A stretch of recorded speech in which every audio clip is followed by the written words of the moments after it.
A Utah boy was incorporated into a gang that had been in his family for generations when he was 10 years old.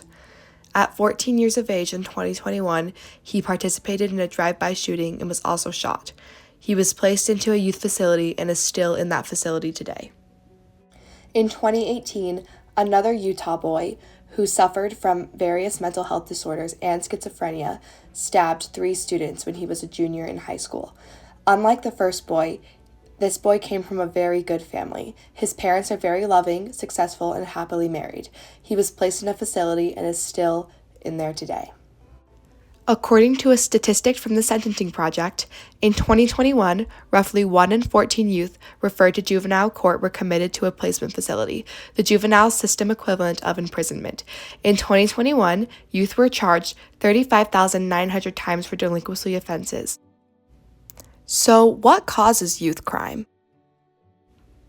According to a quote from Robert Agnew, he states, "The causes of delinquency are complex, are often interrelated, and often condition the effects of one another, and unfortunately tend to have moderate effects. Some causes may include family, delinquent peers, schools, and a variety of individual traits." When we talk about youth crime, there are some complexities and differences between youth crime and adult crime. What drives youth to engage in criminal behavior versus what drives adults?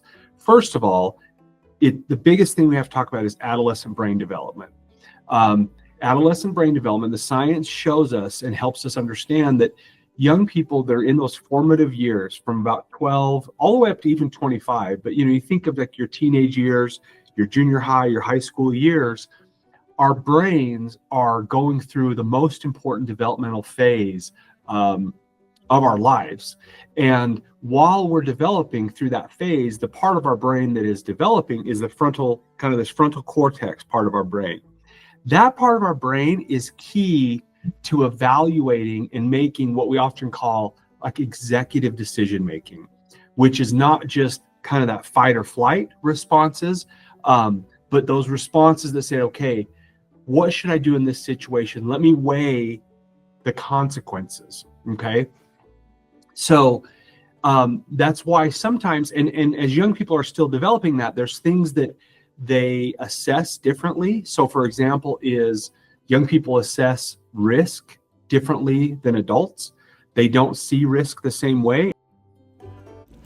To evaluate the patient's risk of suffering a heart attack, a doctor commonly asks for the patient's medical history, family history, diet, weight, and exercise level, because each of these variables has an effect on the patient's cardiac health.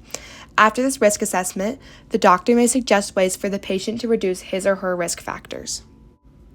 Similarly, if a youth possesses certain risk factors, research indicates that these factors will increase his or her chance of becoming a delinquent.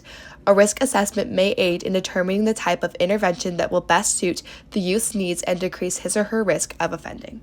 So risk factors would be, for example, let's say you grew up in a home and you were abused as a young child.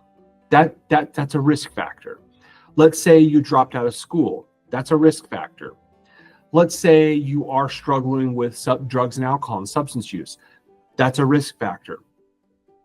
And let's say one of your parents was incarcerated and they went to prison. That's a risk factor. None of that means that because of these risk factors, you have to now go and commit a crime. But what it means is those are the things that drive risk or propensity to engage in criminal conduct. According to an article titled Risk Factors for Delinquency from the OJJDP, it states, prolonged exposure to risk factors may increase the likelihood of negative outcomes, and age of exposure to risk factors amplifies this relationship. In other words, the younger a child is when exposed to risk factors, and the longer that the child is exposed to those factors, the greater the risk that the child will engage in later delinquent behavior. Family plays a large factor into reasons why youth commit crimes. Some factors that play into it are maltreatment and abuse, large family size, poverty, exposure to repeated family violence, divorce, parental psychopathology, teen parenting, a high level of parent-child conflict, and a low level of positive parental involvement. Many youth that commit crimes come from poor areas with poverty present and youth gangs with access to firearms and drugs.